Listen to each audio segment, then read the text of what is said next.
Bonjour à tous, c'est Elisabeth, j'espère que vous allez bien. Aujourd'hui, je vous retrouve pour la fenêtre numéro 17 de notre petit calendrier de l'Avent. L'étau se resserre et aujourd'hui, je vais traiter la question de Natalia qui m'a posé quelques questions. Et la première question que tu m'as posée, c'est aujourd'hui, vu que je suis quand même assez médiatisée, mine de rien, sur Facebook, sur YouTube, etc., les réseaux sociaux, c'est assez facile de me trouver, c'est vrai. Quand tu rencontres une personne pour la première fois, comment tu présentes ton activité? Très intéressant cette question. Pendant très longtemps, quand je rencontrais quelqu'un la première fois et que quelqu'un me disait « Mais toi, en fait, Elisabeth, tu fais quoi dans la vie ?» Je disais « Je suis magnétiseuse. » Parce que magnétiseuse, ça passe, en fait. Magnétiseuse, c'est rentrer dans les mœurs, tu vois. J'ai l'impression que ça choque pas. J'ai l'impression que magnétiseur, c'est gentil, quoi. Je veux dire, c'est la personne qui peut te soulager, qui peut te guérir, etc. Donc ça va, c'est présentable. Donc je disais toujours ça, ouais. Tu fais quoi dans la vie? Je suis magnétiseuse et coupeuse de feu. Coupeuse de feu, qu'est-ce que c'est? Coupeuse de feu, c'est-à-dire, coupeuse de feu, c'est quand tu peux soulager les effets de brûlure, d'inflammation, dû au traitement, brûlure physique aussi, pourquoi pas. Enfin voilà, donc les gens étaient curieux de ça, mais ça passe. Ça passe. Quand tu travailles dans l'énergétique, quand tu travailles dans le magnétisme, etc., j'ai l'impression que c'est moins grave. C'est moins grave. Ça va, ça se tient. Après, bon, j'ai commencé à parler de voyance. Alors là, on est passé à un stade supérieur parce que la voyance, comme je le dis des fois avec beaucoup d'humour, il faut le prendre comme ça, c'est pas méchant ce que je dis, mais je pense que la voyance, les gens s'imaginent beaucoup Madame Irma, la caravane, la boule de cristal, etc. Donc, il y a énormément de clichés. Quand on imagine voyant, on n'imagine pas forcément quelqu'un de très sérieux qui fait... Je peux le concevoir tout à fait. Donc, quand je parlais de voyance, je voyais bien que déjà, il y avait un petit mouvement de recul où les gens se disaient « Non mais attends, et ça t'a pris comment ?» Ça a toujours été là si tu veux, mais bon, c'est pas le truc que tu mets en avant. Mais ouais, il y avait un espèce de petit truc où les gens se disaient « Ah d'accord, ok, voyante. Ok, je vois le genre. » Et après, je pense que j'ai pris aussi de l'assurance. Et puis à un moment donné, franchement, je n'en avais plus rien à foutre, à te dire. Donc oui, effectivement, tu fais quoi dans la vie? Je suis médium. Médium. C'est-à-dire ouais, c'est-à-dire... Alors, au début, c'est pareil, tu vois, je mettais une forme et tout ça. Je le fais encore, ça dépend qui est mon interlocuteur, en fait. Mais je vais essayer de mettre des formes. Je dis médium, c'est-à-dire que j'ai la capacité de capter l'invisible, de voir, de sentir, de ressentir, d'entendre des énergies subtiles. Voilà, je mets beaucoup de formes. Et quand je vois que mon interlocuteur essaie de me provoquer, tu vois, il prend le truc au 4e degré, on va me dire, mais qu'est-ce que tu fais? Médium, et c'est quoi? Ça veut dire que je parle avec les morts. Voilà. Tu vois, j'accorde un peu mon discours par rapport à la personne qui est en face de moi. Mais surtout, ce qui est très important, et là où j'insiste, mais j'ai beau insister, j'ai l'impression que les gens ne comprennent pas, que les gens y croient ou pas, je m'en fous. Mais complètement. Complètement. Et je pense que les gens n'arrivent pas à saisir cette information-là. Les gens, quand ils me disent « Ouais, mais moi, j'y crois pas. » Mais t'as raison, peut-être, je sais pas. Si tu veux pas y croire, t'y crois pas. J'en sais rien, moi. Chacun son ouverture, chacun ses croyances, chacun ses convictions. Je te forcerai jamais à croire. T'as pas envie de croire, tu crois pas. Oui, mais c'est tous des charlatans. Ok, ne viens pas nous voir, tout simplement. Enfin, je sais pas. Moi, si je ne crois pas à quelque chose, je ne consulte pas, tout simplement. Je passe mon chemin, tout simplement. Je suis intelligente, quoi. Et j'ai l'impression qu'il y a énormément de gens qui chercheraient à être convaincus, quoi. Et vas-y, essaie de me convaincre. Ben non, j'en ai rien à foutre, moi. T'as pas envie de me croire, tu me crois pas. Ça va pas perturber mon sommeil si t'y crois pas. Je comprends pas ça. Je comprends pas en fait que les gens ait besoin d'être convaincu. Mais non, je suis pas convaincue que ce soit. Moi, chacun croit à ce qu'il veut. C'est pas mon problème, c'est pas mon chemin, en fait. Je me suis pas missionnée d'ouvrir le monde à la médiumnité. Mais t'es égal. Moi, je suis tranquillou bilou dans mon petit bureau, je demande rien à personne. Donc voilà, t'as envie d'y croire, youpi, t'as pas envie d'y croire, bah tant pis, c'est pas grave. Ça arrive à des gens très bien. Hein. Et ça, il faut vraiment réussir à capter ça. Vous n'y croyez pas? Ok, d'accord. Et autrement moi aussi, il y a des choses auxquelles je ne crois pas. Mais je m'y intéresse pas et je consulte pas. Voilà. Mais c'est une question d'intelligence, je pense. Chacun fait son chemin. Mais il y a des personnes qui vont le prendre très bien, qui vont être très curieux de ma profession. Il y a d'autres personnes qui vont être très méfiants et j'ai l'impression qu'ils mettent tout de suite un barrage. Dire, oh là là, non, attends, laisse tomber, elle est médium, la gonzesse. Ah, pas bien. Donc, voilà, mais ça me dérange pas. Après, t'as aussi la personne qui me connaît déjà, enfin, je veux dire, qui m'a déjà croisée dans son parcours professionnel ou personnel, etc., il y a quelques années, où j'étais dans le commerce, où j'avais une autre vie, finalement, et qui va me retrouver 10 ans plus tard et qui va me dire, tiens, mais au fait, toi, tu fais quoi maintenant?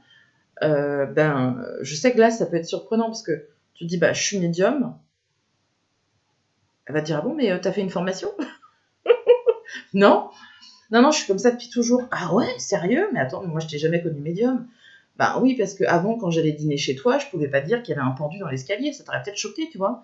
Mais aujourd'hui, je pourrais te le dire. Tu vois, j'ai évolué. Donc, je le dis des fois avec beaucoup d'humour pour faire comprendre aux gens, mais bah oui, à un moment donné, on se révèle, je dirais, à notre entourage, à nos connaissances. On se met en pleine lumière, alors surtout moi, je veux dire, je n'ai pas fait les choses à moitié, j'ai carrément été sur YouTube, donc pas peur, quoi. Et c'est aussi une décision qui était lourde de conséquences, parce que s'afficher publiquement sur YouTube en disant, voilà, je suis médium, je fais des contacts médiumniques comme je faisais au début, c'est-à-dire toute seule, sans interlocuteur, sans personne, juste à partir d'une photo, c'est une mise en danger, c'est difficile en fait de faire ça. De se dire, voilà, allez, je vais prendre une caméra, je vais me filmer, et puis une vidéo, alors même si j'ai encore du mal à réaliser ça, mais une vidéo que je vais faire, elle va être visualisée à peu près partout dans le monde.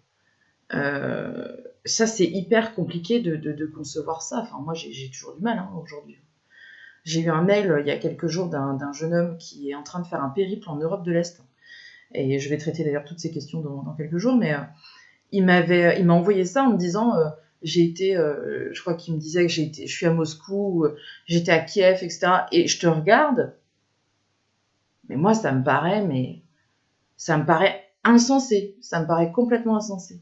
Quand les gens me disent ça, moi j'habite dans les îles, j'habite Tahiti et je te regarde, j'imagine les décors, tu vois, admettons, tu vois la personne qui vit à Tahiti, qui a eu sa journée de boulot, qui s'est tapé 45 minutes de pirogue pour rentrer à la maison, et qui va arriver dans un décor des cocotiers, les îles, le sable blanc, etc., qui est en train de me regarder, avec une autre personne qui est à l'autre bout du monde, qui est en train de me regarder à Moscou, et il caille, il est en anorak et machin, et la personne qui me regarde dans son lit, et il y a beaucoup de gens qui me regardent dans leur lit, sur leur téléphone, dans les transports en commun, dans les voitures, qui m'écoutent à la radio en allant au boulot le matin. Enfin, c'est très, très compliqué pour moi de me dire qu'une vidéo que je vais faire, il y a des gens qui vont la regarder.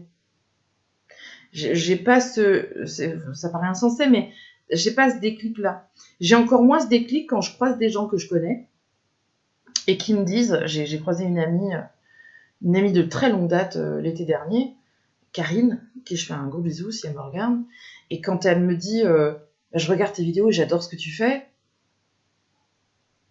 ça me fait vachement bizarre. Je me dis attends, elle me regarde. Tu vois, c'est là où je reste très simple. En fait, les gens pensent des fois que j'ai un ego surdimensionné, etc. Mais pas du tout. Et quand tu fais une vidéo et que tu te rends compte qu'elle est visualisée, bah, évidemment, je vois le nombre de vues, je vois quand même ce qui se passe, mais j'ai pas je me rends pas compte, en fait. Je me rends pas compte qu'une vidéo peut être visualisée partout. Donc, c'est vrai que quand j'ai débarqué sur YouTube, j'ai peut-être eu cette naïveté de croire que personne me regarderait, que ça n'intéresserait personne et que voilà, je le faisais surtout pour moi, finalement. J'avais envie de partager comme ça ma vision des choses, ma vérité, Voilà, il y avait plein de choses sur lesquelles je me disais, mais c'est pas possible, quoi. Aujourd'hui, tu débarques un peu sur les réseaux sociaux, tu regardes ce qui se dit dans le domaine spirituel, mais tu tombes de ta chaise 10 fois par jour. Donc je me disais, tiens, si moi j'apporte ma petite pierre à l'édifice et ma vision des choses, peut-être que ça va plus corroborer à ce que les gens vivent et ils vont plus se reconnaître, etc. Et ça va aider surtout. Parce que j'ai tellement été dans la panade avec tout ça pendant des années que je suis pas la seule, c'est pas possible. Et aujourd'hui, sur le groupe coaching, quand je vois des gens qui viennent sur ce groupe pour essayer de trouver des gens tout simplement pour parler parce qu'ils vivent avec une différence, avec une capacité qu'ils ont du mal à exploiter, etc. Ils veulent des réponses. Et puis ben là, on est dans un tout petit groupe où finalement on peut parler de tout. On est ouvert à tout, il n'y a pas de jugement, il n'y a pas de choses comme ça. Et du coup, ça permet de libérer la parole. Donc c'est super, c'est vraiment bénéfique. Et tout au long de mon chemin, depuis que je suis sur YouTube, c'est ça. Mon chemin est en fait jalonné de personnes et de rencontres qui eux aussi ont des capacités, ont eu des expériences, se sont sentis isolés, peur d'en parler, peur de passer pour une folle, peur d'être rejeté, peur de... Voilà, donc au final, j'ai croisé énormément de gens qui avaient peur et qui n'avaient pas de repère. Et peut-être qu'à travers mes vidéos, je suis devenue quelqu'un qui pouvait être un repère, sans vouloir en faire des caisses, mais je pense que ce que je vis, en toute simplicité, parce que je suis quelqu'un de très simple, mine de rien, je vous assure, je suis quelqu'un de très simple, je suis la même personne que vous croisez dans la rue, enfin je suis madame tout le monde en fait, hein, je suis comme tout le monde, mais je m'invente pas un personnage, et je pense que c'est ça qui est très important sur YouTube, c'est que de faire une vidéo c'est très bien, mais par contre il faut rester authentique, il faut pas s'inventer un personnage. Les gens qui viennent me voir en cabinet, je fais exactement la même que sur YouTube. Je vais faire les mêmes blagues, je vais avoir le même humour décalé, je vais avoir la même attitude, il n'y a pas de faux semblants, il n'y a rien du tout. Et je pense que c'est un peu ça aussi, la recette d'une chaîne qui fonctionne, c'est quand tu es sincère en fait avec les gens, tu cherches pas forcément à convaincre tout le monde, tu fais juste ton petit tripot, les gens aiment bien, tant mieux, les gens n'aiment pas, écoute, ils passent leur chemin, c'est pas très grave. Sur YouTube aujourd'hui, il y a tellement de supports que tout le monde va trouver son bonheur. Mais il faut juste rester droit en fait. Et dans la vie de tous les jours, c'est la même chose. Mais dire qu'on est médium, c'est quelque chose qui n'est pas facile parce qu'on a toujours peur d'être jugé. Et donc rejeté. À partir du moment où tu sors un peu du troupeau, forcément, tu as toujours peur. Mais au final, les meilleures choses t'arrivent souvent quand tu sors du troupeau. Tu vois ce que je veux dire, Nathalie? Il y a forcément un écho. Hein. Avec ce que je suis en train de te dire, je sens que ce que je te dis là, ça va certainement t'aider sur d'autres choses. Donc c'est pour ça que je te dis tout ça. Et peut-être que ça va aider aussi d'autres personnes qui sont en train de regarder cette vidéo. Voilà. Je me suis un petit peu écartée du sujet principal, mais j'espère que tu auras en tout cas la sensation que j'ai répondu à ta question. Et puis, je vous embrasse. Je vous souhaite une très, très, très belle journée. J'ai l'impression que cette journée va être absolument merveilleuse. Et puis, je vous dis à demain pour la fenêtre numéro 18. Très belle journée à tous. À bientôt. Salut.